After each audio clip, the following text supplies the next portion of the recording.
In the Buzz now at 9, are you a miserable Phoenix sports fan? If so, you're apparently not alone. Forbes magazine just came out with a list of its most miserable cities for sports fans. And Phoenix came in at number 3, just behind Seattle and Atlanta.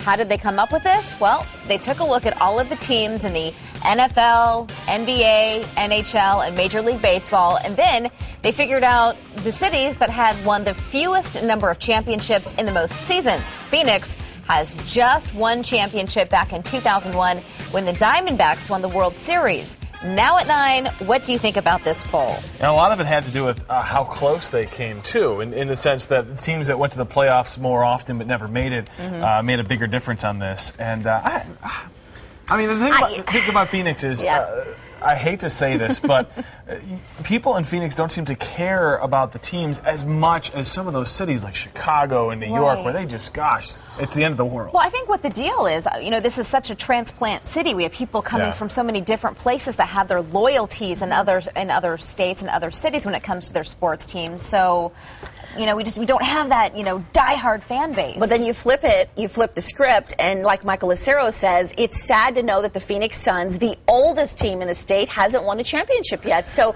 I mean, I get what you're saying. We can't look at numbers, but come on. I mean, we haven't won a championship yet. So you would think that would be kind of the driving force behind this study. But I think it's hard to be miserable when you don't really have that passion as much. I mean, there are plenty of people here who have great passion for the sports teams. Don't let me discredit that for a second. But I grew up in Buffalo, and I grew up in Cleveland.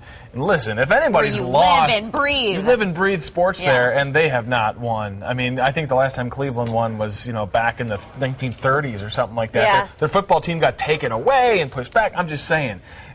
Well, Jerry says, I just cry because no one cares about the Yotes.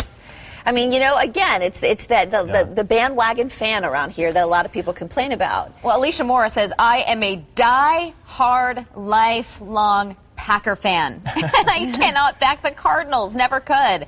I definitely won't back a coach like Ken Wisenhunt, who is consistently indecisive about plays and players. Well, Graham Murphy points out Mercury have 2 championships. The Suns have none. All right, well, Richard Majaya says, I'm Phoenix born and raised, but I was brought up on Boston Celtics basketball, Cleveland Browns football. I think the only local team I root for are the D-backs.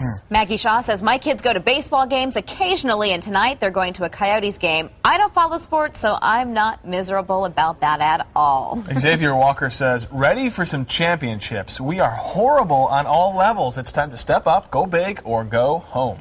I mean, I guess there's worse lists to be At least we're not number 1, right? Yeah, I guess.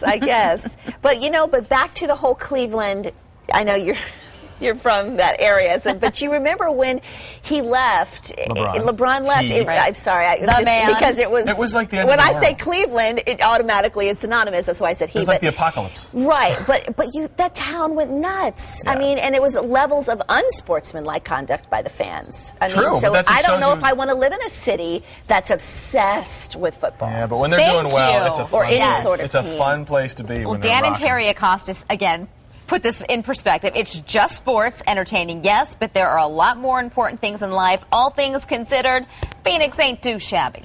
Yeah, we've got some good teams here. I mean, that's the sad thing, but it's just so hard because, like you said, so many people are from so many other places that they bring their old teams with them. I mean, hence why the Cubs spring training is so big here and a lot of the other spring training. Well, Corey Gaines here, he says Suns are too cheap to pay star players, so they get them at a discount at the end of their careers. That's why they always rank in the middle of the pack, and the Cards need to keep players happy so they can build the defense-offensive line. So that's an interesting perspective. Yeah, it's how much you pay. Richard says, how about Cleveland number 1? But actually Seattle ranked number 1.